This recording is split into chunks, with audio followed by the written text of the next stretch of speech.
All right, let's get this thing rolling. So, food, using food as medicine. Wow,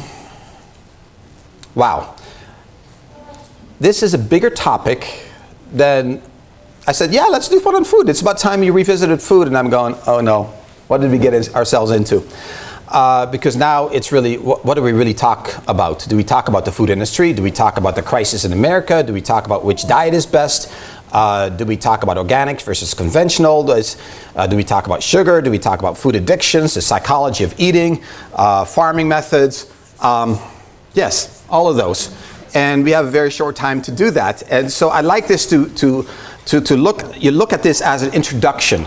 And I was even thinking about it as I was prepping for this, that really every month I could continue and take one of these and then expand on it. So let's look at this as an introduction, and every once in a while you see a seminar being revisited. Okay, we're going to talk about farming. What does that look like? Let's talk about kids and food, and how do we make lunches and things like that. So we're going to, this is a kind of a takeoff platform. Look at it as an introduction, and we'll go for it.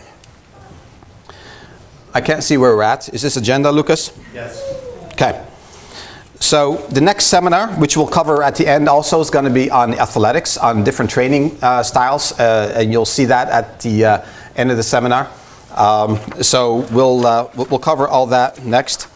I'd like you to look at the resources that we have.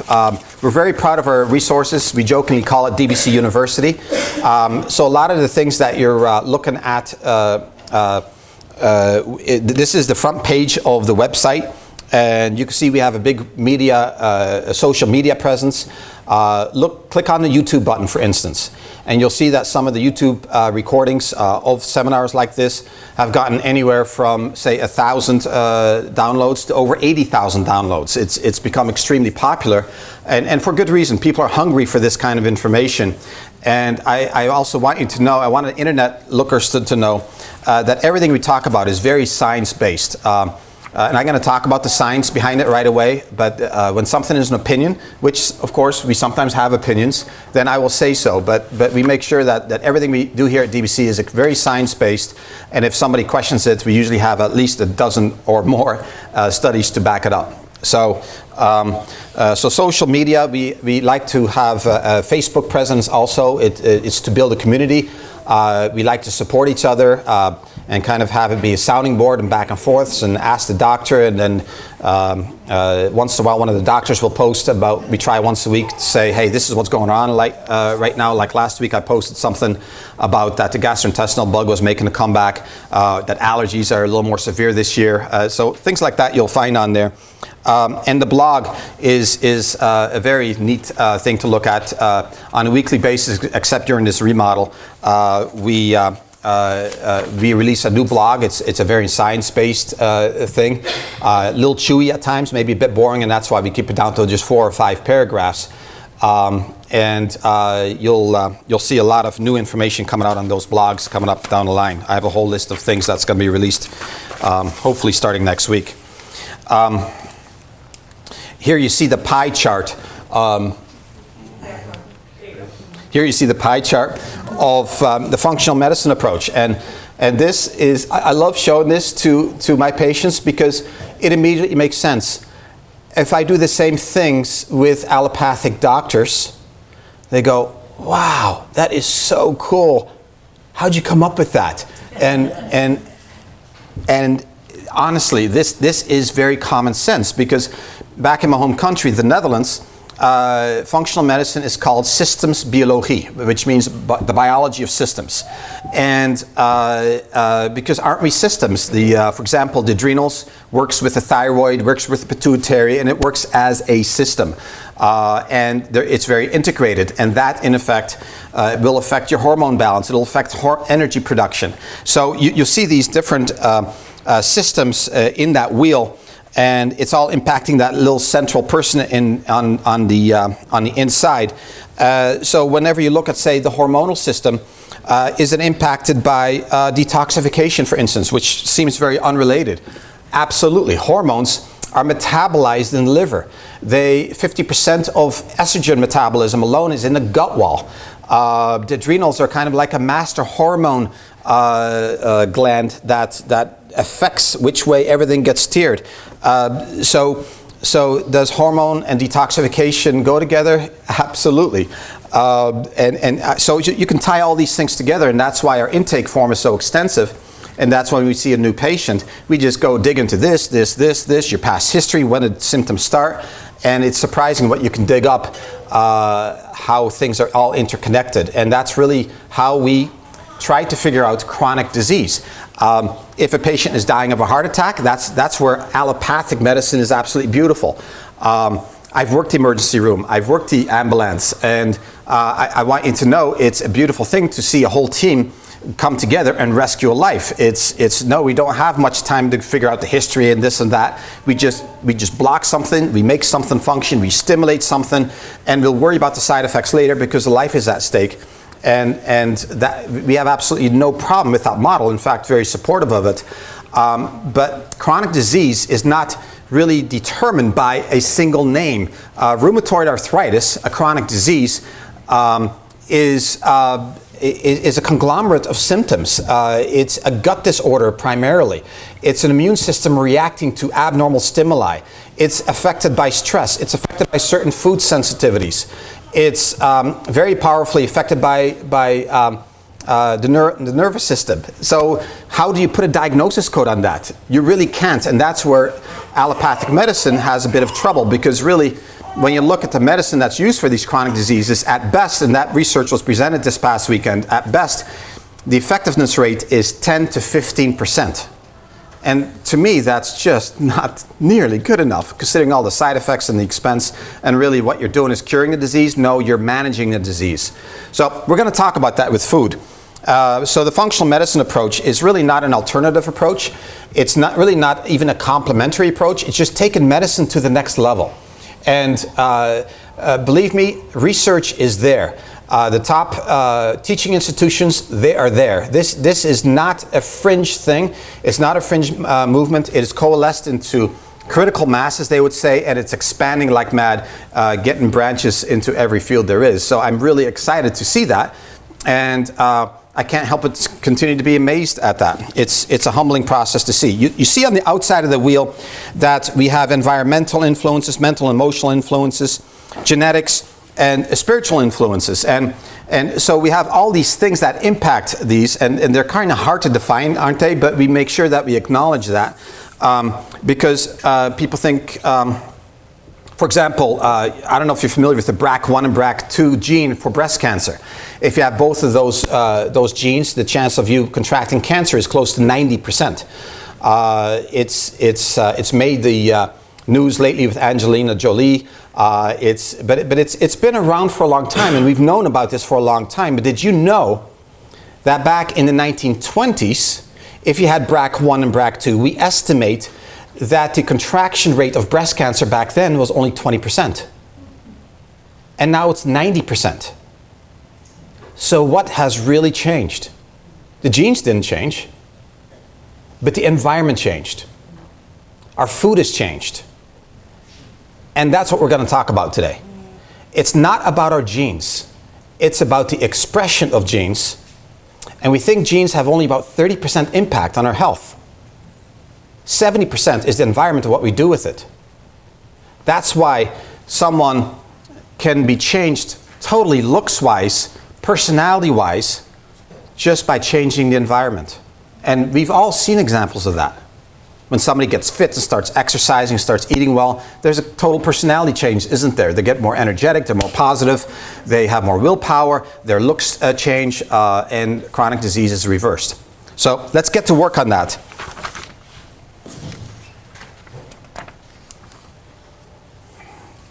So, food is medicine.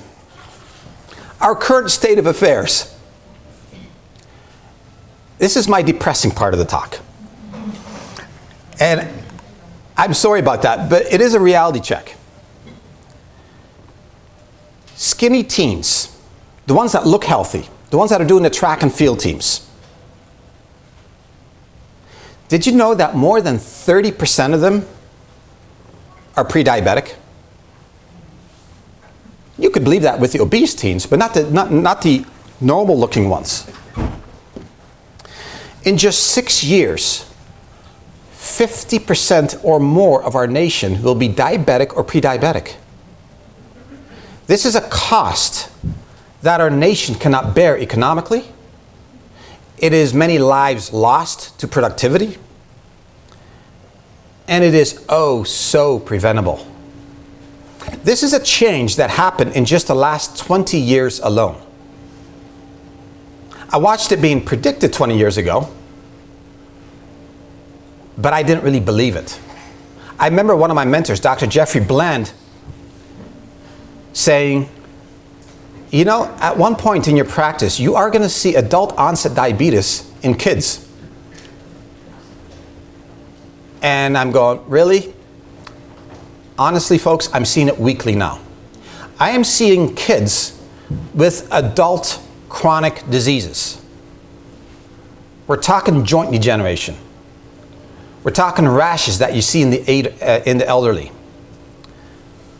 We're seeing blood pressure issues. Atherosclerosis even. The average 15-year-old now has arteries what used to be in a 55-year-old only one generation ago. So we are in an absolute health crisis, and something really needs to be done. And where is this health crisis really coming from? How did we get here? I could point many fingers. You really have to go back to the 1800s, I feel, with industrialization, where we started processing food. The rollers were invented, wheat, we started rolling it out, taking off, making flour that no longer could contaminate. So now instead of having to eat the rolled out wheat, the flour, within 1 to 2 days before we go rancid, we could keep it for weeks on the shelf. And that was the beginning of our industrial revolution and perhaps our downfall. Because more and more convenience became king, and the food industry was born, which now makes up one of the largest pieces of the pie of our economy. And it's very easy to point a finger at our food industry, because obviously they're in cahoots with research, they're in cahoots with medicine, and I want you to know that, is this a big conspiracy? I really don't think so. I think it's just being a company, being amoral instead of immoral. And if you look at it that way, they're behaving like a company, like any capitalistic company would. How do I increase market share? How do I get more repeat business? And what does it take to do that? It takes specific kind of advertising. It takes getting food and making it addictive. They have behavioral specialists, addiction specialists. I just found out that Starbucks has a huge group of addiction specialists that studies the brain's reaction to their drinks. One of their biggest hits, by the way, is Frappuccino. They discovered that the nucleus accumbens, which is right in the base of the skull right here, which is our addiction area. That's the one that goes into overdrive when we have cocaine. That's when we first found out about it. It just lights right up. This one lights up just as strongly with Frappuccino, and even more so, guaranteeing repeat business. I'm going to talk about sugar right away too. Same thing. There's obviously a lot of sugar in there. And thus the market is born. And they study the repeat and how can we make it more addictive. And again, for them it's just repeat business. How do we make it more attractive? And they don't look at the consequences thereof at all. It was popularized by McDonald's back in the 60s, where they started figuring out that certain colors and certain music and adding more salt and fats would create more business, and it really started from there. But we have gotten very sophisticated with this, and you'll see just very subtle advertising campaigns. We see very addictive foods being used, and it's gotten so out of hand that we now, instead of consuming our normal 10 pounds of sugar a year just 50 years ago, we are up to 154 pounds per sugar per person a year today. And sugar and the chemicals that are found in our food is probably one of the most powerful instigators of ill health today. So just as a slight illustration, I had this memory flashback where I was in my early teens. This is in the Netherlands, and we would drive to where most of the Boer family to this day lives. It's in Zeeland. And every weekend we'd get to drive there and visit the uncles. They're all farmers. And we would stop by, our last stop would be Oma Hans, Uncle Hans. And Oma Hans had a very big farm, potatoes. And some cows, but mostly potatoes. And it's great potato and onion country down there. It's thick, rich, loamy soil, all below sea level. And so it's very, very moist, and it's perfect for this kind of crop. And I can still see him we would go along the dike, and then we'd go off the dike into the field. We'd park our cars right there, and he would just hop with his shovel into the field, start digging, and just whip out some potatoes, put them in a big brown bag, and we'd throw it in the trunk, and off we went back home again. And that was a weekly or bi-weekly occurrence. And I also remember these potatoes, you better eat them within a week, or they would go bad. You have those big tubers growing immediately, a lot of imperfections. And I also remember eating potatoes at home, and sometimes getting the crunchies, all the dirt, which I now know was actually extremely healthy, and I'll cover that in a bit. Witness a potato farm in Idaho today. Potato farm in Idaho has these things. They're all about the perfect potato. You don't want those little black spots. They won't sell. People look at them as imperfections and try to make French fries out of that. They're just not going to sell. So for market share, they figured out, well, we're going to fumigate with pesticides, fumigate with antibiotics in the soil, and basically kill anything that would create these black spots, the fungus and the bacteria, and by the way, also all the good bacteria in the soil. When you apply this to the field, you inject it into the soil. You better be wearing your plastic white suit with a respirator so you can breathe. And then you are required to put signs along the periphery of the field telling people not to go near this field for 6 weeks. Okay, those are potatoes. When the potatoes are harvested, you have to wear the same protective clothing. It then goes to a football field-sized containment area where it gets piled high, about 3-4 houses high. So it's this incredible sight of these potatoes, these perfect-looking potatoes. And they have to sit there for 6 weeks with the same warning signs so they can fumigate. They can off-gas. Then it goes into the mill, gets processed, put in bags, on it goes to Costco, Walmart, and wherever it goes. And that's what we eat. And I was really struck by that, how different that is from visiting my Oma Hans versus that. Because my uncle's farm was not a small little farm, you know, just a little organic farm. No, this was a very large farm. But things have changed so much in just one generation. And that's just one tiny little slice, because people will say, well, I'm eating a vegetable, I'm eating potato. Yeah, but what kind of potato are you really eating, and what's on it? And one of the main causes of diabetes and obesity is not just sugar, but chemicals. We really found this out just a short time ago when we looked at Vietnam and Cambodia and Laos area and saw that diabetes is just exceeding the pace that is developing over here. These people are skinny. These people are still working the land. They're eating their native food. But there's an epidemic going on which is decimating the economy of the country. Agent Orange, which we used in the 60s to defoliate the forest so that we could see the enemy, quote unquote, better, has accumulated in the liver. And even if the child has not been directly exposed, mom was exposed and passed it on to the child. Yesterday's sins are coming back to visit us, so to speak. We call that genetic imprinting. And genetic imprinting, we think, is measurable 6 generations down. So if your great-great-grandfather was an alcoholic, you are probably today zinc deficient because of your great-great-grandfather.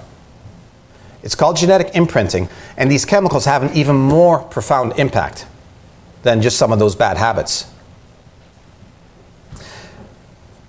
This same phenomena is occurring in China. Biggest reason? Kentucky Fried Chicken. They love fried food. My oldest son lived there for a while, and he says pretty much every street corner there's a Kentucky Fried Chicken or a place that's a fake Kentucky Fried Chicken. Fake, right? And we all know about that. But it's amazing, the epidemic. Their epidemic is threatening to exceed ours in just 12 years. And they are not obese like we are. And by the way, talking about obesity, you know that 1/3 of us is now obese in the world, not just the United States. 50% of us obese and growing.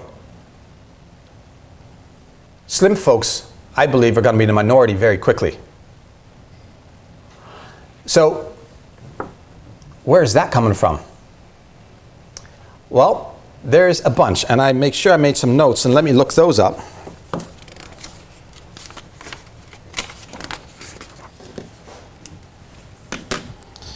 Sugar. Sugar is being used at a rate that is just absolutely unbelievable. And when you really, really look at it, really look at what you're eating. If you think you're doing well, you're not. You're just doing well compared to your neighbor who's eating an average of 154 pounds of sugar a year. Let's say you eat half of that. You're still at almost 80 pounds of sugar a year, which is still 8 times what it was just 50 years ago. And sugar is one of the more addictive substances out there, and the manufacturers know it. In fact, in mice models and rat models, they've done some really neat testing. One found that sugar lit up the same addiction centers as cocaine and LSD. But what was especially fascinating, if you get a mouse or rat hooked, in other words, addicted to LSD and cocaine, and then you give them sugar, they'll go to the sugar. And what's even more fascinating, if you give them the sugar water on a grate that's electrified, so in other words, they have to go on electricity and get shocked to get to the sugar, they'll still do it. That is how addictive sugar really, really is. And most of us don't admit it because it's in common foods. Mustard, ketchup, just things you don't even think about. It's everywhere. So when you think you're doing well, maybe you're not. And I challenge you to go on a 5 or 10 day test run to see what it feels like to go off of sugar. And I'm guessing that you won't feel very good. You'll go into detox, you'll go into withdrawal. You'll go into mood changes. I've had some panicked patients. And by the 4th day you come out of it, brain starts clearing. You think, oh, I didn't know I could think that way. Or, wow, I didn't think I could sleep that way. It is amazing the single impact that sugar can have. And you got to really be realistic. So I'm giving you that challenge just to try that. But for some of my new patients that come in and they're totally McDonald's patients, I know they won't go there. I know they won't do it. Then you just do one thing at a time. Stop pop. Because the high fructose corn syrup is so much worse than just sugar. The evidence is still a little shaky on it. I want you to know that. But the general consensus is that the damage is 3 to 4-fold compared to regular sugar. Now, why is sugar so bad? Sugar is very insulinotropic. In other words, you secrete a lot of insulin when you consume sugar. And sugar, by the way, is also white rice, white potatoes, right? Things that get converted to sugar easily. So know the glycemic index of foods. This is important. But you secrete insulin. And insulin is a hormone that's very pro-inflammatory at high levels and also pro-growth. And we think it is behind a lot of the cancers that are existing today. Cancer 100 years ago was just a small fraction of what it is today. Insulin is one of the biggest things we go after with our cancer patients. We do anything we can to lower insulin because that will allow the body's own immune system a fair chance to attack the tumors and destroy it, because nothing is smarter than your own immune system. Chemo, radiation is just a very primitive tool compared to the elegance of what God created in us with the immune system. So, sugar is a big one.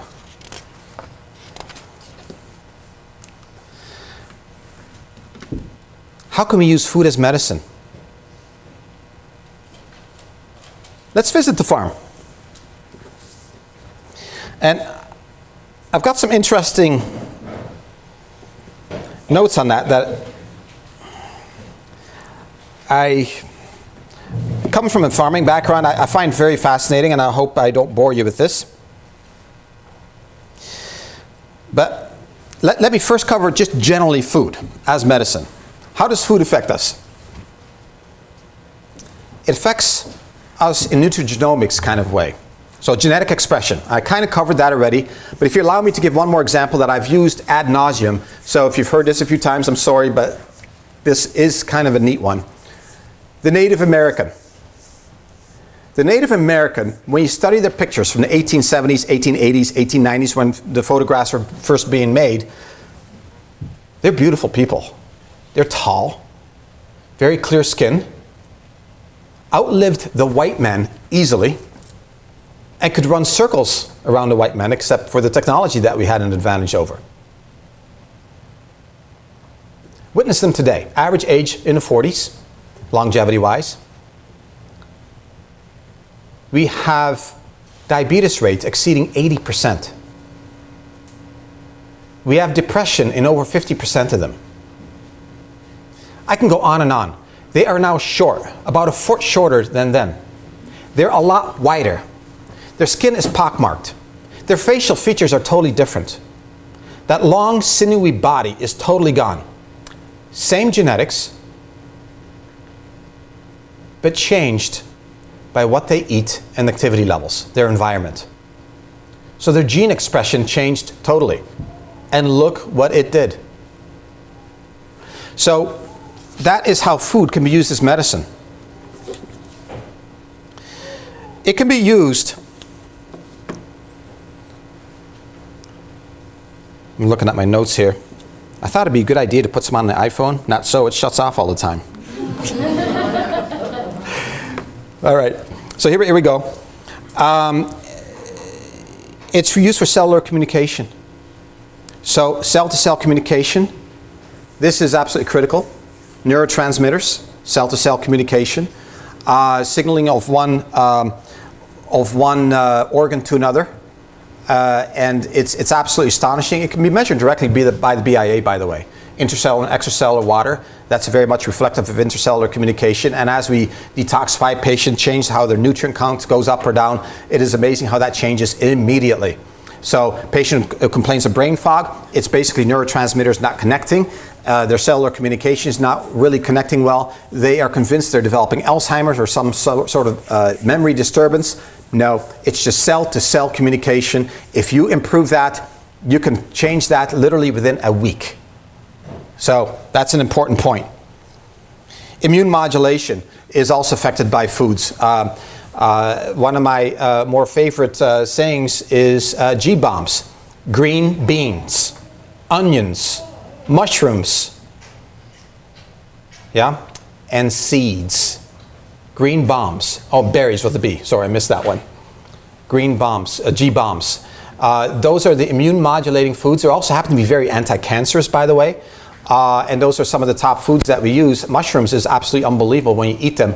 But funny thing is, you have to cook them, just so you know. That potentiates them fivefold. Raw, fine. I'm sure it does a lot of good. But when you cook them, that's when it really comes out. So immune function is affected immensely. And also the negative. If you have one pop, you are depressing your immune system by 30% for 36 hours. That research, by the way, was done by U of M. Isn't that just amazing? I wonder what 2 pops will do. Yeah, so it's, again, it's insulin acting as a suppressant on the immune system. And that's why I always tell a patient, when you're fighting something, do not have any pop or sugar. It's amazing how bad an effect it'll have. Okay. So, good. So we're not going to be drinking soda. Detoxification, that soup hits your detoxification pathways. Food is our primary way of detoxifying. The nutraceuticals we use is just an adjunct. So detoxification pathways. Mitochondrial function, this is energy production. And that can be upregulated tremendously. We see a lot of fibromyalgia, chronic fatigue syndromes. We see a lot of things that are just related to depression. A lot of that is just mitochondrial dysfunction. We now think that most autoimmune diseases that are out there is really a mitochondrial disorder. And mitochondria is the little cellular powerhouse within the cell, and very much affected by food. Patients with chronic fatigue, just plain old chronic fatigue, generally have 40% of mitochondrial function compared to the average population. So affected by food big time. And structural integrity, right? Bone health. So food can be used as medicine, but it can also be used as a vitamin. And how does that work? Well, really quite simple. Try eating a beet. Beets have so many good things in them. Have you ever really eaten beets? Yeah? Oh, good. A lot of people haven't, because it's one of those foods, don't really like it. Try it. It's one of the most nutritious foods out there. Just clean it, keep the skin on, take the greens off, put it on the bottom of a pan, throw in those beets quartered with some carrots, some onions, spice it, olive oil, throw it in the oven for an hour and a half at about 400 degrees. Yum. Great, simple food. One of the most nutritious foods you can have, because it does all those things that I just discussed. It is not difficult. A lot of people think they need recipes to do this stuff. No, your vitamins are in your food, and the vitamins that I give, that DBC gives, are supplemental to food. You got to remember that. You don't count on them as your vitamins. You count on them as being supplemental to make up for holes in your diet and to make up for genetic expression that's gone wrong, for family traits, for past sins, things like that. Does that make sense? So, really important. And as far as nutrient content, we really don't have room anymore, folks, for food that is empty in calories.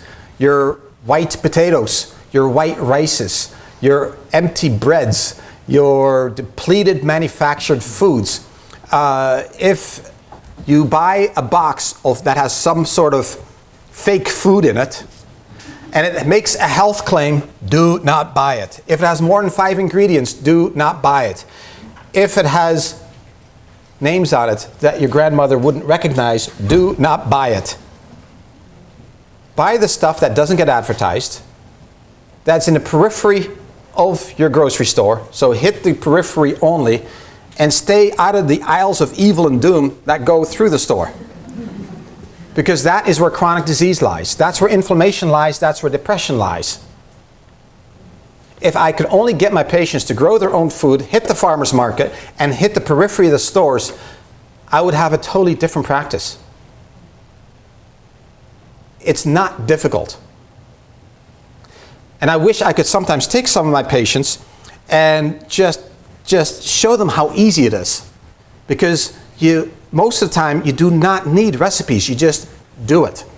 But to get started, yeah, you can get recipes going, no question about it. And on Sundays, special occasions, you get the whole family involved. We do. That's why we had kids. And we get everybody to do the work, because one, we're teaching a life lesson. And number two, I don't want to do all the work. Number three, it's really a time of community. And community is part of food. And it's part of the pleasure, and we're joking back and forth, and it seems like it makes the whole experience so much more pleasurable. So that's another benefit of food. Okay. So that's where it goes into the community medicine also, because isn't part of the joy of gathering food really going to the farmer's market? And I love chatting up these farmers and, oh, well, what do you think? Well, it's kind of dry today. You know, you go back and forth. And this one, yeah, you know, we don't use pesticides. And they go on and on and on about this. And get to know your farmer. It's part of community. I just love it. It's very relaxing. And I sometimes visit the farms to see what it looks like. And it's just extremely, it's extremely rewarding to do it as a community. There's so many benefits for community gardens also. And I saw some extremely interesting research on that. Let's see if I can find that, because wow, it was mind-blowing. And I cannot find it, and that's okay. But what they found was that with these community gardens, crime decreased by 70%. People graduating from school increased unbelievably. The health care clinics in the area saw a definite drop in business. We saw people communing together more as families, and the social network improved obviously dramatically. Even church attendance went up. So they had all those things going just with the community garden. And so it is very much missing in today's society, is that community. And that starts at home, where we make meals together. Everybody sits down together. 40% of our meals, by the way, are done standing up in this country. And I think only 10% of meals are done as family meals. So it's a big missing element in our society, and I think it's an absolute critical element. And I realize not all meals can be done together. That's much to ask, but maybe one meal a day is pretty important. I feel strongly about that. If they can do it in the Bronx, they can do it. Yeah, and they're doing it in the Bronx. They're taking over abandoned houses, tearing them down, making a garden out of it without permission, mind you.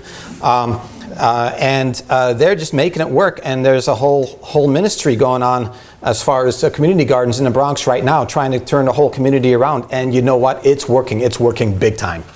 And so I just love seeing it. Eating this way also is very healing for the earth, because just compare, for instance, your chicken farm.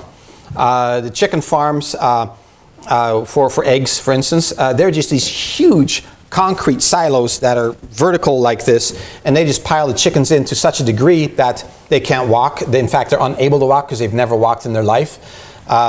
They're almost to the chicken are covered with sores. Most of them don't have feathers. They're so unhealthy, and they're just egg-laying machines that we're supposed to eat.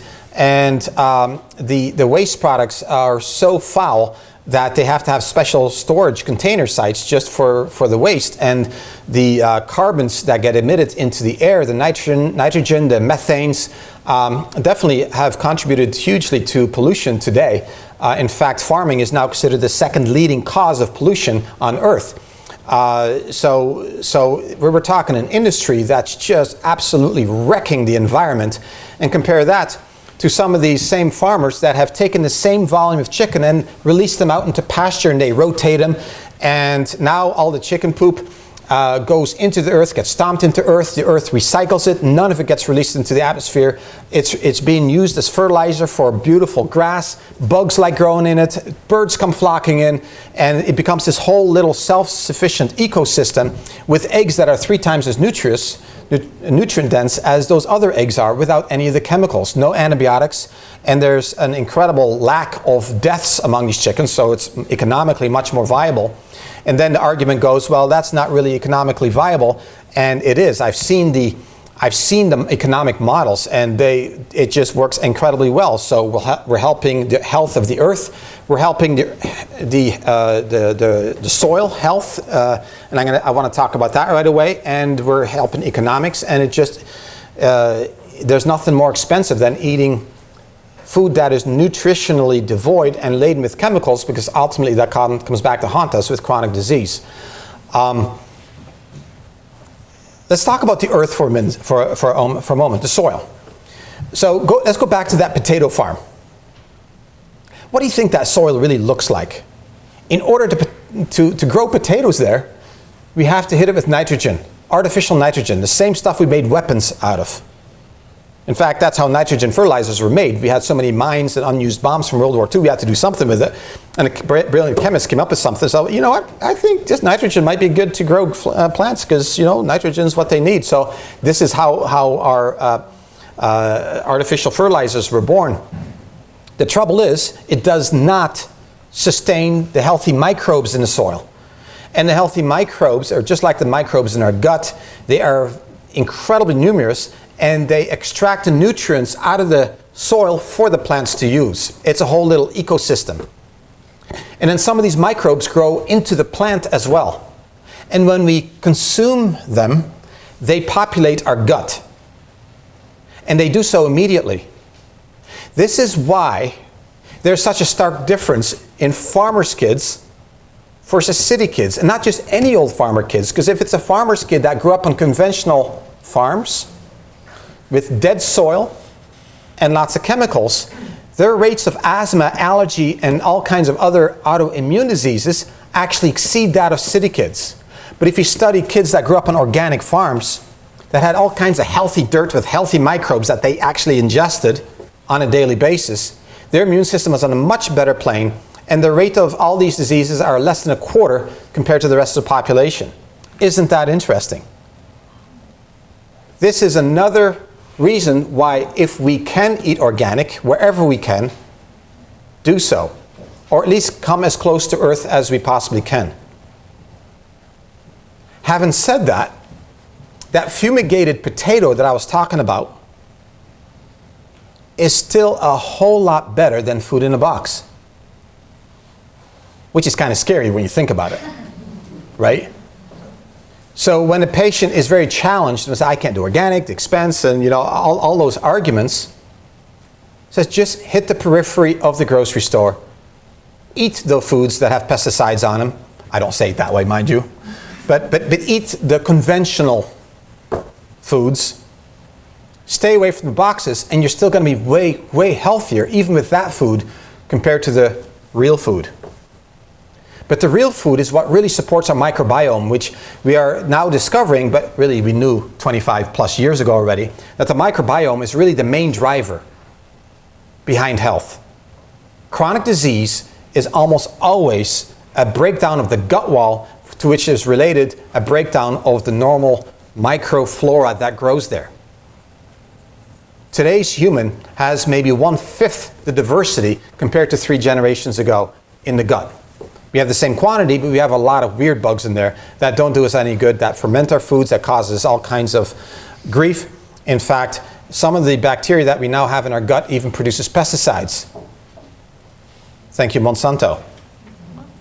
Because some of the genetically modified foods now support producing pesticides on their own, which has changed what happens inside our gut. Some of us may literally be producing Roundup as we speak in our guts. It's unbelievable when you think about it. And you know, we might seem it's unreal, but you know how corn has just taken over our entire food industry? I mean, there's corn in everything. Most recent analysis of hair shows that now 69% of our hair is composed of corn. Isn't that unbelievable? It has the imprint of corn, 69%. And so food does really affect us. And I sometimes wonder what hair would look like if you took corn out of our system. I don't know. Would it be blacker? I don't know. It'd be a fun experiment though. So if we switch over more and more to a more sustainable way of farming, we are helping Earth, because we're no longer releasing all those pollutants into the air. We are helping our microbiome. We are helping genetic expression. We are helping community. We are helping so many things. And that's what we have to do, because you know what? That's only right now 2% of us. 2% of the United States population is into the farmer's market, is into buying more healthy foods. That means 98% of us so far are not. And that's why whenever you look around you, you see nothing but the walking wounded. I dare you to find a 75-year-old that looks normal. They are out there. There's no question about it. But you have to look for them, don't you? And it's not the norm anymore. I've seen my mentors, and I can go down the list. Most of them lived well into their 90s, worked full-time until very shortly before they passed on, and they had what's called compression mortality. Most diseases that we consider just aging, in other words, I'm getting less flexible, my energy's going down, I'm not thinking quite as brightly, my metabolism slowed down, blah, blah, blah, is really lifestyle and not aging. At age 80, if we do things right, we should be between 70 to 80% of our normal physical capacity, and that's considered normal. My 95-year-old uncle was upset not that long ago because the doctor told him he couldn't ride his bicycle anymore. And there was a good reason for it. He was going blind. He has macular degeneration. So he was considered unsafe for the other people. Does that make sense? But wow, isn't that incredible? I remember my neighbor, being my friends, my neighbors in the Netherlands, being visited by their grandpa, who at that point was 99, on his bicycle. I could still see him. Black hat, black suit, yellow wooden shoes, black bike. He'd come 3 times a week. And again, it wasn't that abnormal a sight. Obviously, he was one of the longer living ones, obviously. But people to this day in the Netherlands and most of Europe are considered, you are to be functional till end of life. And did you know that recent studies out of the 1800s from England shows that if you take away the first 5 years of infant mortality, their lifespan exceeded ours?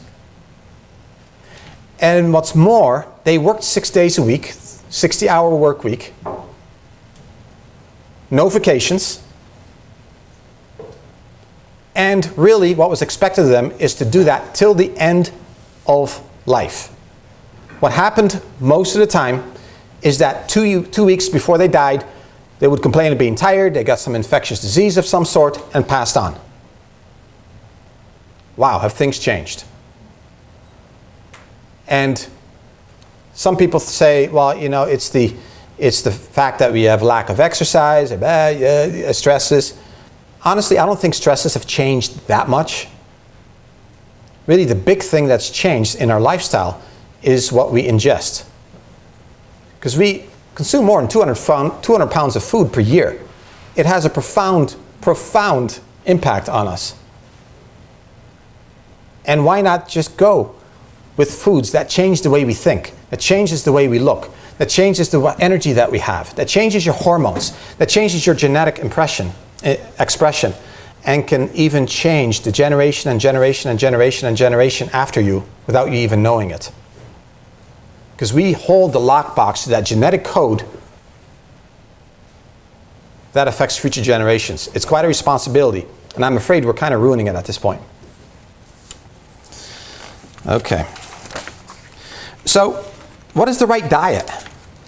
There's so many diets out there. And let's look at just obesity. Studies that have compared the Atkins diet. Studies that have compared the paleo diet. We're talking the zone diet. We're talking, which one? The Mediterranean diet, thank you. There's so many diets out there. We've studied these. The Atkins diet won for a short while. After about 3 to 6 months, the other diets caught up.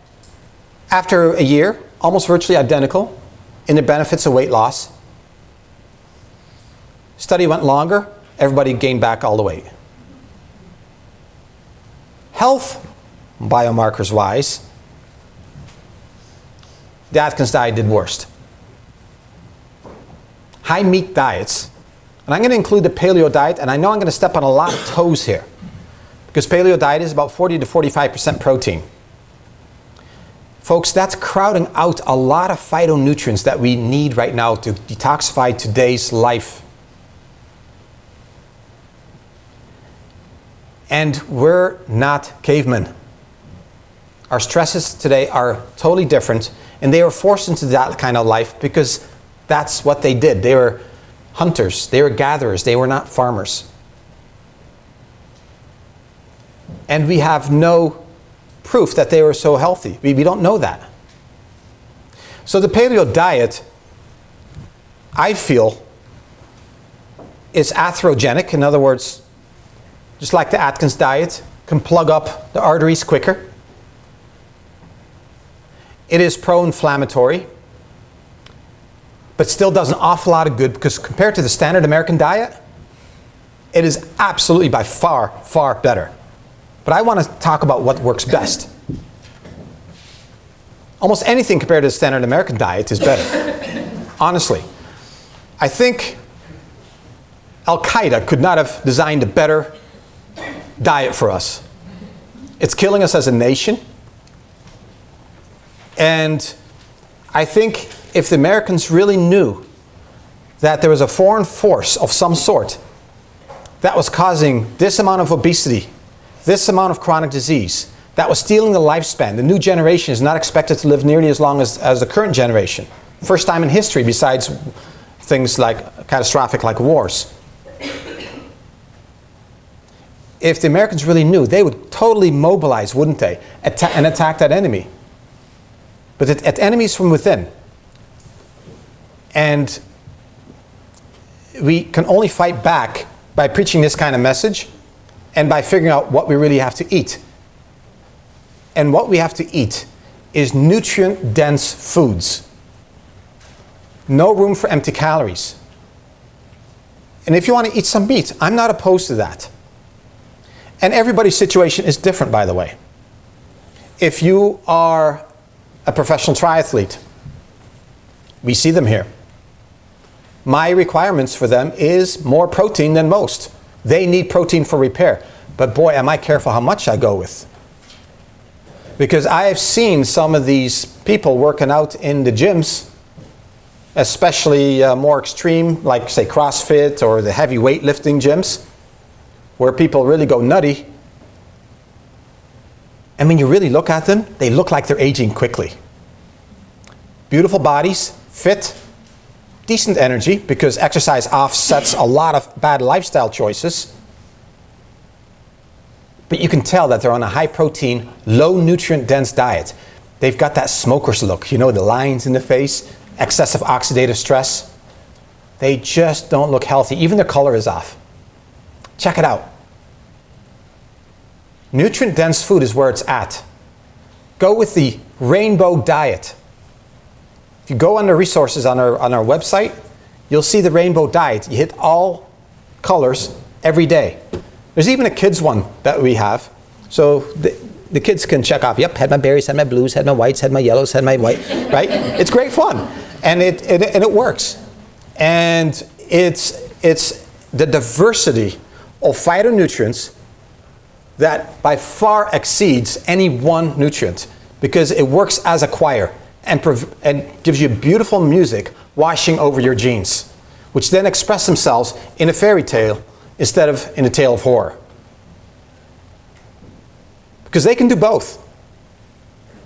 You can make your genes express themselves absolutely horribly or into this fairy tale. Studies from identical twins have shown that. Identical twins that got separated at birth, grew up in different countries. One had a horrible lifestyle, the other one had a good lifestyle. Identical genes. Even their looks totally change from each other.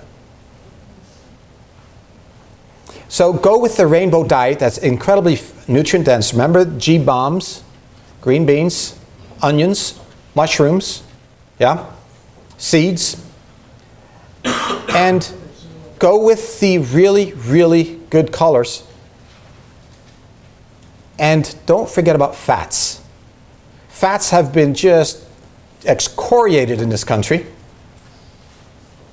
Fats is our building block for brain, nervous tissue. It is our building block for hormones. We are doing our nations so much damage by giving them statins. We're lowering the cholesterol, which lowers brain function, which lowers hormones. Statins is causing a decrease in longevity and for sure in productivity. It is better to live with high cholesterol than it is to live with statins. Cholesterol does not kill, it's a fat. Cholesterol only becomes mean when you're in an inflamed state. If you have a patient she's in her 80s. I checked out, I had a slight freak out moment. It was just, I said, we should check her cholesterol because I really was interested more in the sugar levels than cholesterol. It was over 600. Her triglycerides, approaching 1,000. I know that because my machine couldn't measure it anymore. It went beyond its capability, so I had to send her out. And I had a bit of a freak moment. But then you check her history, she's been healthy, she's doing well. And I thought, if I touch that, I'll probably be causing depression, memory loss, hormone dysfunction. She'd probably go in an inflamed state. I did nothing. Absolutely nothing. This patient to this day is doing extremely well. Because she does not have an inflammatory lifestyle. She gardens on her own. She runs her own farm with her husband. She's active, she's happy. And all I'm doing to her at this point is preaching to her about her sugar because that's her weak spot. And her sugar was a little high, by the way. So, you talk to doctors about that, and they would almost take you to court for an opinion like that. But honestly, this is not an opinion, this is based on science. And that's a whole other topic, whole other seminar. The fats are really important in all of the diets. The low-fat diet was considered one of the worst diets that's out there. Okay, the low-fat diet basically was horrible for weight loss, it was horrible for inflammation, it was horrible for chronic disease, and all the other diets worked because for weight loss because they had a system. People were starting to watch the food and thus became more aware of food, and they had a system that they were working, and that increased awareness, and that system made them lose weight. The trouble was keeping it off. And that's where all these diets failed. They didn't have the nutrient-dense foods to drive metabolism. So go with nutrient-dense foods. Start studying foods. And we're going to cover that in future seminars because I'd love for you to know that. But if it has dense color, you got dense nutrients, mostly from plants. If you're going to have some meats, make sure that the cattle has organic, it's pasture-raised because that makes it a lot less inflammatory, and don't do too much. The iron that's in there can be very, very aging. Fish is a lot better on that scale, but make sure it's not farm raised. It's amazing, the pesticides, the toxins, the compounds, the synthetics that are in there, they even color their food so that they have some color when you buy them. Otherwise they have this sickly gray look to them. They have all kinds of pesticides, antibiotics in the water because of sea lice and all other afflictions that they have. So, yeah, not good. Chicken, fowl, free range. Definitely go with free range, organic. But free range doesn't always mean free range. You got to be careful here because I've seen the chicken farms that were just as dense as the conventional farms. They were free range because they had a little opening on the side right there, and there was just a tiny little field where they could go into that no chicken could find, and even if they couldn't get there because they couldn't walk. And yes, their food is organic, so probably they're a little less toxic, but it's still not very healthy. So my solution is know where they came from. Know the farmer. Get to know them. It's good for your community. It's good for Earth. It's good for you. And expose yourself to the microbiome of Earth, which then affects you. If you catch your kids eating the plant soil, like I did, and they come waddling towards you with this big black mouth, the soil all around it, don't freak out. Unless you did funny things to that plant. If it's real dirt, it's organic, it's really not that harmful. We are too clean in our society. We are definitely too clean. And in certain situations, it saves lives. In the operating room, I don't want dirt. On my food, I want dirt. I want good dirt. Because the earth and us are really almost like a unit. We are symbiotic. And this might sound like New Age. It's not. It's just a reality.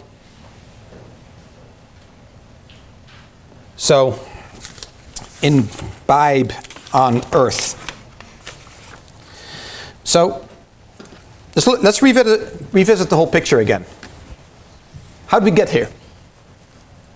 Well, it started back in the 1800s. Our great-great-great-grandparents were the first to really experiment in it. Then the Industrial Revolution took hold. Other compounds entered our environment, from plastics to antibiotics. By the way, antibiotics, did you know 70% of our antibiotic use is cattle? We use it to fatten up cattle. I became a vegan, by the way. This is a little aside. I'm not a vegan today. It's very inconvenient. But I was a vegan for a while because when I was in graduate school, I ran out of money. And common student problem. And I got this job working this ranch in Alberta. And the prerequisite was you have to be good on horse. And well, I've ridden horse quite a bit in the Netherlands. And okay, you get to round up cattle and you do this. And I came there, and the only thing I'd ever ridden was English style. I hadn't told them that, and they threw this Western saddle on his horse, and I wobbled around in that thing like a bag of potatoes. But in either case, but part of that ranch was a livestock ranch. So they was just crammed together, and part of what I had to do was feed them. And I got this chemical-looking stuff, and you just throw that in the auger, and in it would go. And wouldn't you know that about a quarter of the food that I was throwing in there because that's what the farmer wanted me to do, was just antibiotics, just bags and bags of antibiotics. And I finally got the question. He says, well, why do you do that? It's also to prevent disease, because there's such close proximity, and we push these cows to their absolute limits that by the time they go to slaughter, half of them are on the way out already. And the other half tend to even have liver lesions. They have all kinds of the chronic diseases. Like we know, these are very, very unhealthy animals because they've been pushed to the max with grains, which is not their natural food. And these grains are pretty toxic. But there's another dirty little secret that we know, and that is we use these antibiotics to fatten up cattle because it causes an inflammatory response, because we're destroying the gut. The gut is 70% of the immune system. No more good bacteria in their gut. Remember, they have 4 stomachs, so it's a pretty complex system. And they become fat. You think our antibiotic use in our feed, that's present still in our cows, that's being used indiscriminately for things like ear infections that we know doesn't make any difference, is making us fat as a nation. It's not only the food, it's also other practices. That was just an aside. So that's all these little things are little facets where we got away from nature, started manipulating things from our food to our cattle to how our soil is, and that truly is getting us where we are today. And a lot of us are just blaming the doctors. It's not just the doctors. Yeah, they're working with a very ill-equipped system that's good for emergency care and not good for chronic disease care. But the bulk of the problem really is us, not them. And it's easy to point that finger, but really, it's multifactorial. Sugar is another huge causative factor, and I think that if you took away sugar, you'd cure 50% of chronic disease that's out there. Really that much. And again, I challenge you to take sugar out, to take a fresh look at it. The stuff is toxic. It is pro-cancerous, pro-inflammatory, pro-atherogenic. And you really don't want it. I don't want to give these companies my business. When I really, really know what they're up to and what they're doing to our economy, what they are doing to us as a nation, making us rot from the inside out, I'm not going to support that. So I'm trying to be patriotic by not supporting sugar. Because the system is just so broken when you really think about it. Here we are funding insulin pumps for patients, and the same government is funding high fructose corn syrup. I mean, everything's so disjointed. So we have to look at all that and sort our way through it and do what's right for us, and hopefully we're a little ripple that then affects other people, that then affects other people, and on it goes. We looked at the farm and how it really affects us in so many different levels and how it's changed. and really how we have to go back to ecological farming. And I highly urge you to read Michael Pollan's books.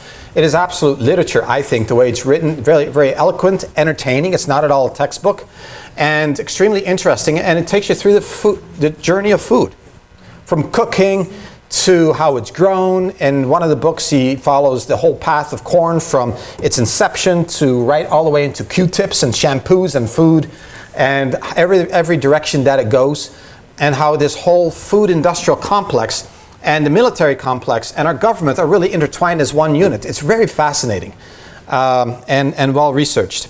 And the farm, how it can also be the savior of Earth, of our ecology, and savior of us, our own microbiome, as long as we do it right. And luckily we have these little points of light all through Grand Rapids area, throughout the nation, that can provide for us to do that. We just have to look for it. We just have to look for it. And then we cover the diet, how there's all these different fad diets. And also, by the way, every week I get hit by some sort of new nutrient, some new antioxidant. It comes from either the Amazon jungle or deep from some glacier from supposedly several million years ago, or from some coral reef, something that's exotic, that's not easily accessible, that has a weird name, and is the best antioxidant on Earth. And you know what? It might be a good antioxidant, but I doubt that it would beat the plain old combination of blueberries, broccoli, and some cauliflower and carrots.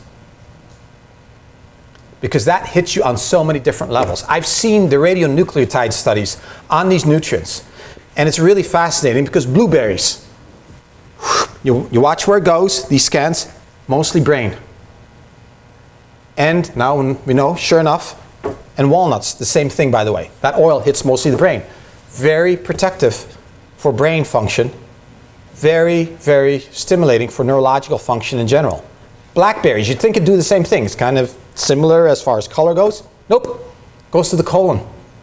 Is very protective for colon. We now know that one handful of blackberries a week reduces colon cancer risk by 40% in a lifetime.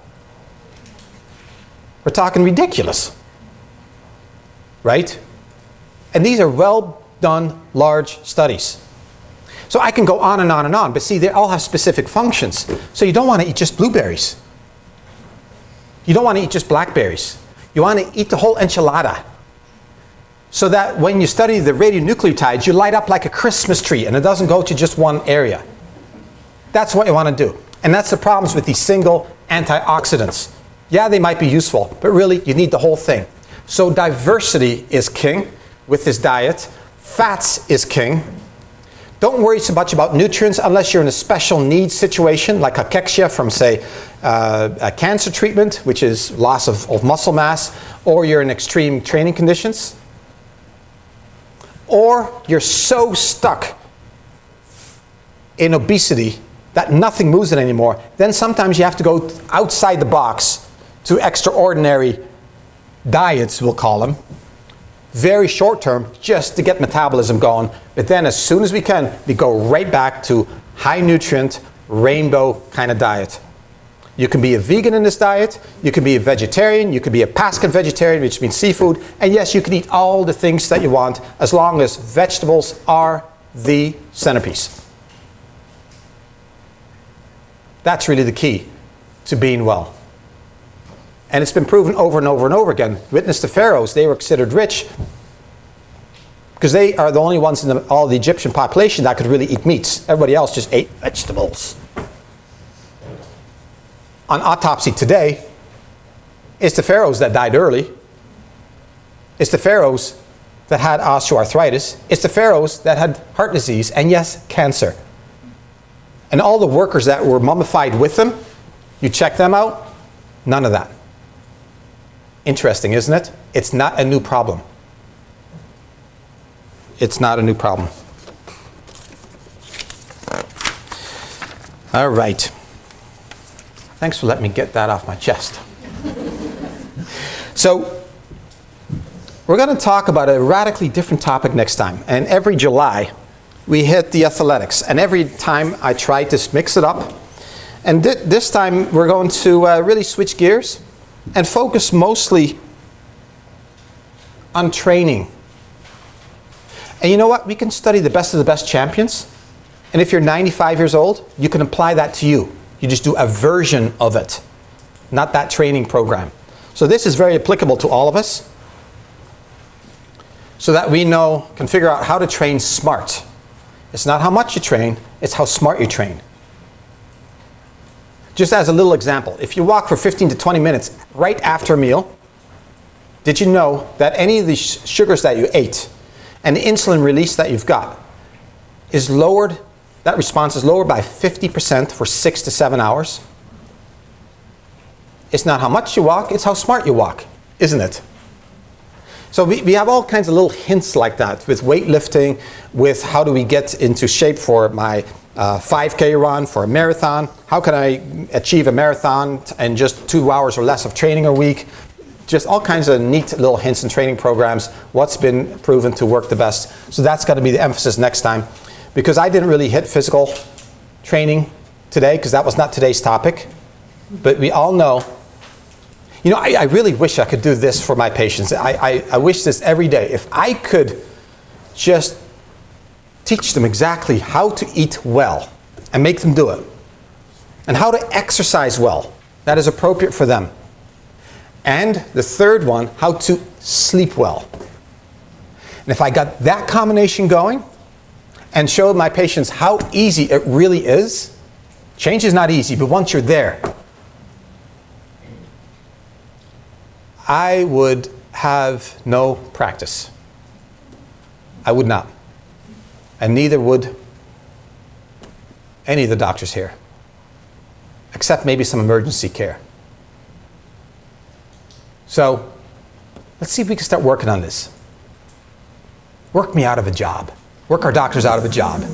Yeah? Any questions regarding this topic? Yeah? The potatoes, if you get organic potatoes, is it still high glycemic though, or is it? Yeah, definitely. Potatoes are high glycemic, and you have to be aware of the glycemic index. But potatoes are very healthy for you. They're just not healthy by themselves, and that's why I don't really care for the glycemic index all the time. It's good to be aware, of the glycemic index.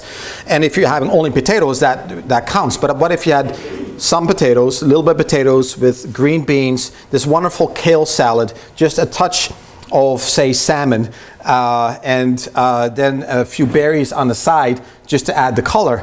And wow, you've got this incredible nutrition-dense meal, and potatoes was definitely part of that. So I feel very strongly that potatoes can be very healthy for you. Just potatoes is counted as a vegetable, and it's the main vegetable for a lot of people along with meat, and that's just not good. So you can still have potatoes, it's just that absolutely. How much you have. It's the quantity thing. It's the same thing with rice. It can be very, very healthy. It's just, let's not do, like for example, the sushi rice. You know that sticky rice? That's mostly sugar. That's not rice, right? There goes, so it's in everywhere. But so whenever you see rices and you go to a restaurant and you have these vegetables on a rice bed, well, it's almost equal. I usually shove 2/3 of my rice aside, and then I mix some of that rice through my vegetables. Perfect. Because I know that when I mix rice with vegetables, I am making proteins, and lots of it. Most people don't realize it, but just vegetables alone, without even the starches, is at least 10 grams or 10% protein. See, that's a very little known fact. This is why diversity is so important, because all the amino acids from the different foods bind together, boom, you make proteins. And that's why, for example, rice and beans and a little guacamole is such a traditional Mexican dish that has survived hundreds and hundreds of years, because that was the thing that they could successfully grow. And that's the thing that survived, because when you put those three foods together, you've got a perfect protein. Does that make sense? Yes, in other words, just don't have a big pile of that, just have a little portion. And Yep, just cut it back. They give at the restaurant are too much, so you just... Totally. Usually 2/3 too much. So you just cut it in half or by 2/3. Yeah. And honestly, and I didn't mention this, but the new recommendations is 10 to 13 servings of vegetables a day. Really, who's really doing that? I really think not many people. So what is a serving? It's half a cup of cooked vegetables or a full cup of greens. You're supposed to have 10 to 13 of those to maintain health, according to our own government, who tends to be conservative on this. So see what I mean about having a nutrient-dense food plan? We all have work to do, don't we? We have work to do on the sugar, we have work to do on the nutrient density. But when you really get that nailed down, it's amazing how you can feel. Remember, the government also says ketchup is vegetable. And yes. So do remember that ketchup is a vegetable according to them, and French fries is, and I can go on and on. Yeah. Yes. When you say about the sugar challenge, you just mean added sugar, not natural sugar. So Yeah. you want to cut out. Well, although with one caveat, the tropical fruits tend to be sugar bombs, right? You're talking about mango and orange. Like one glass of orange juice has the same amount of sugar in it as pop. And pop is nothing more than liquid death. So let's not go there. I still remember this one diabetic patient that we had made so much progress on, but I couldn't quite get to the last little bit. Still just running a bit high, and I could not figure it out. This is about 20 years ago. And finally I had the brilliant plan, oh, don't you give me a food journal. Way too late in the game. And I noticed that one glass of orange juice every morning. Took that out, normalized within a week. Right? It's so again, that's a tropical fruit. So if you stick to your berries, apples, local stuff from around here, great, go for it. Yeah. But do remember, bears fatten themselves with berries in the fall. Yes. Yes. Do you have any recommendations for just water? The best way to consume water? For normal circumstances, take your body weight, cut it in half, and that's what you need in ounces, under normal circumstances. The kind of water, there's this downtown, there's this big monument to our stupidity. And it is a monument, this sculpture towards fluoride. It's this beautiful sculpture. We were the first city in the nation to fluoridate our water. It may have made us more stupid, because a new meta-analysis that was released just 3 weeks ago by Harvard showed, and meta-analysis means you take many, many studies and take out the best of them, and then hopefully get a decent result. That's what that is. They found that the average IQ was lowered very significantly by fluoride. Europeans were onto this way before we were. They've done away with fluoride a generation ago already.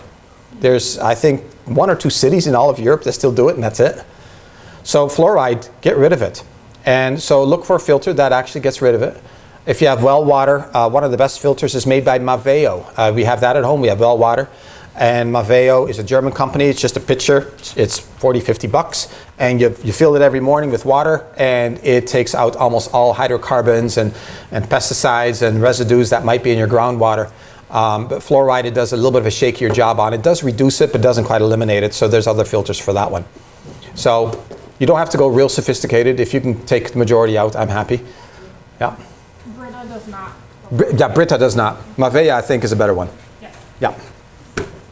Yes. Are you concerned with eating out of the ocean and radiation? Is that a concern? I've really checked into that one. And obviously, you don't go into that zone where there was the spill in Japan. But it's amazing. Apparently, seaweed has this unique little bacteria that grows on it that digests out all the impurities and nutrients for the seaweed to survive on. Really interesting. This actually started this whole farm microbiome thing. People who live near the coastal areas that consume the seaweed are actually able to digest the seaweed, whereas if you and I were to digest it, we'd have a gut ache, bloating, because we can't break it down. Apparently that bacteria became part of their microbiome, and now it's done wonders for them. This same bacteria also is able to digest plastics as well as nuclear material to some degree. And so it's very fascinating, but the count that I've seen, and I don't know how much it is to be trusted, it appears very safe. And honestly, I still think you're so much better with imperfect natural food than boxed food. So I would still go there. Does that make sense? It is so stressful to try to be perfect in this imperfect world. Let's worry more about the seatbelt that you're putting the seatbelt on than about those types of things. But it's definitely an important question that's been raised quite a bit. But as far as I can tell, it's okay. Yeah. Yes. How do you feel about greens? I've heard you talk about Greens? greens, fruits. I've heard you talk about fruits and veggies. And Yeah. what do you think? Greens is really the mainstay of our diet. It's the centerpiece. It should be greens and vegetables and fruits and some protein, and make sure there's fats in there somewhere. That's really the way it is. It's definitely the backbone. This indigestible fiber that's in greens supports our microbiome. And what's fascinating is when you take a patient from a very food manufactured fake food diet, pretend food diet, to one that has more greens and vegetables, especially the greens, is what changes your microbiome in just 2 weeks. So it's pretty amazing how fast you can change your microbiome. So greens, yeah, you bring it on. One of the most powerful ones is kale. Second most powerful is spinach. Broccoli, just one serving of broccoli upregulates your liver function by 40% for 36 hours. I mean, food is medicine or what, right? It's great stuff. Yeah. Best types of fats. Oh, fats. Seeds, coconut oil, olive oil, fish, just nuts. Avocado is a really big one. Avocado, that fatty fruit that was laying, people looked at with repulsiveness until about 5 years ago. Now people are just snapping it up like mad because now we know that the monounsaturated fats that's found in avocados is really good for you. So all of a sudden it's become hip to eat avocados. Grapeseed oil is really good. I really prefer that if you can, to get your oils from the real source, so like walnuts and Brazil nuts, if you're not allergic, obviously, or sensitive to these things. So in the food, not. If you can. But the oils, the Mediterranean diet has conclusively demonstrated to us that it's the best diet that they've studied in the world for longevity. It's obviously part of the one common theme with them is vegetables and olive oil. If I can say one more thing about the vegan diet, when done right, it does amazing things. We know that Jehovah's Witnesses that do the vegan diet, that consume enough oils, on average outlive us by 11 years. It's so conclusive. It's so, we know this stuff. Why aren't people doing it? I don't know. Yeah. Yeah. Where do grains fit in? Grains, well, statistically, we eat 154 pounds of grain a year. It's way in excess. And when you look at how we over-push grains everywhere, it's really become a problem. It's one of the reasons that gluten has become so incredibly inflammatory for almost anybody now. But there's many other grains besides gluten. And I feel grains provides good B vitamins. It provides very good fiber. It supports our microbiome. It's just we have over-dominated our diet and pushed out those rich phytonutrients with grains, just like meat has pushed it out. So therefore, we have to cut back significantly on grains, enjoy the benefits, and thus enjoy the diversity. Does that make sense? Like what grains? I mean, Oh. not gluten. Right. Wheat. So you have your quinoa, you have your, Don, help me out on this one. Amaranth is a good one. Yeah. Buckwheat, oat. Yeah. All good ones. Make sure the oat's gluten-free. And when we do oat, I really prefer the steel cut oat instead of the rolled oat, because rolling it, again, manufactures it, and now we're all of a sudden into a much higher glycemic index and loss of nutrients and fiber. Does that make sense? And if you get sick of stirring that thing for 40 minutes, you soak it overnight. That's what I do. Yeah. Yes? How often should you be eating throughout the day? That's really dependent on a patient. But in general, you should not go longer than 3.5 to 4 hours without food. If it looks like, okay, it's going to be really 6 hours before I have another meal, then a snack will hold you. Even an apple is a whole lot better than not doing anything, because it's like, a little bit like your metabolism is a little bit like a campfire. If you let the fire die down due to lack of fuel, that metabolism slows down. There's less calories being expended. And then the next meal that comes around, guess what the body does? I'm in starvation mode. I'm going to put this in a safe storage spot. Does that make sense? So in order to lose weight, we often have our patients eat more calories once we get them detoxified, and we have them eat more often if they're undernourished. Yeah, and that's We have our patients lose weight by making them healthier. It's not a diet, it's a lifestyle. Yes? So if we're on the construction field working for 12 hours a day, would you recommend eating like every 2 hours or something like that? Oh, absolutely.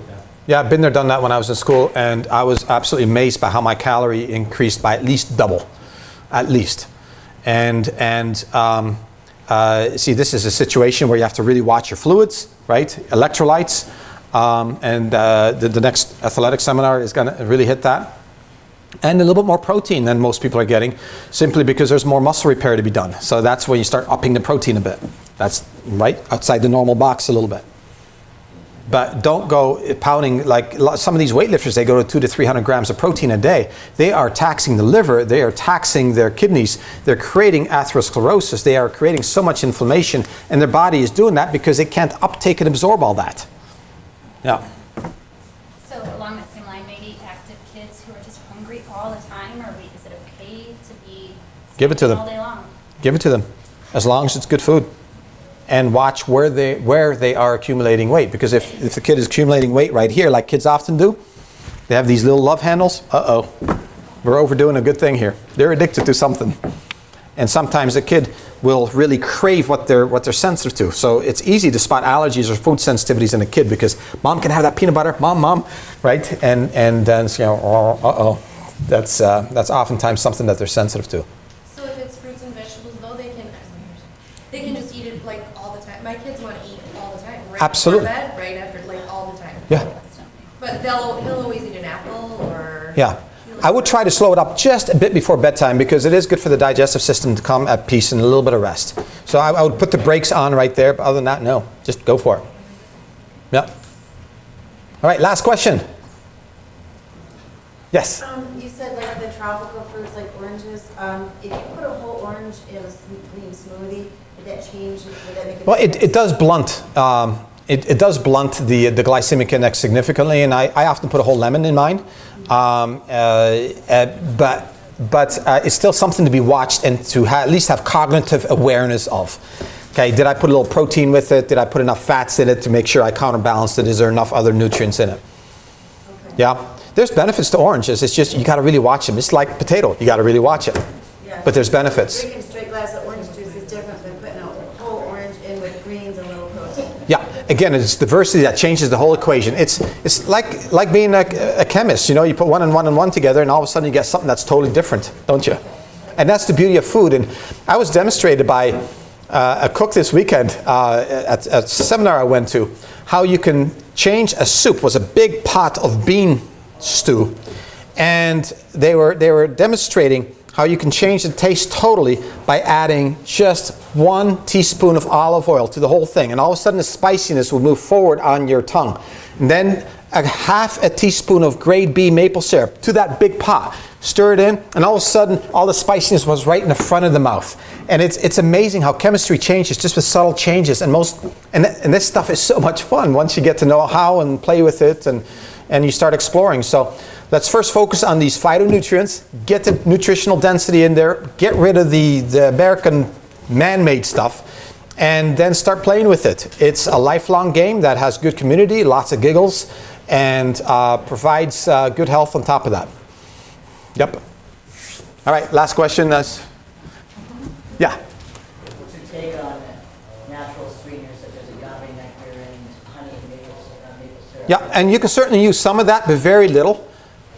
I just heard this weekend that stevia, we're starting to get a little shaky in some of the evidence on it, which I was really sorry to hear. I have not made up my mind at all. So, but that's why I like to spread the damage around a little bit in case something is not as good as we thought it was. At least it's not the only thing you're using.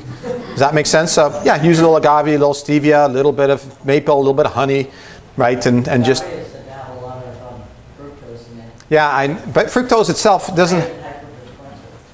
Well, if it's high fructose corn syrup, that's bad.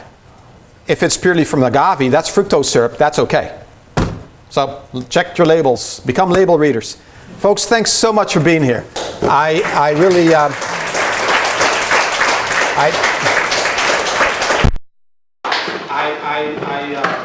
feel strongly this is a mission calling. We stand here on the shoulders of many researchers who never get the credit for this. I get to do the fun job of being the food translator for them, as does my staff. So I appreciate that opportunity that you give us, and I'm humbled by your attendance to that, and go out there, enjoy summer.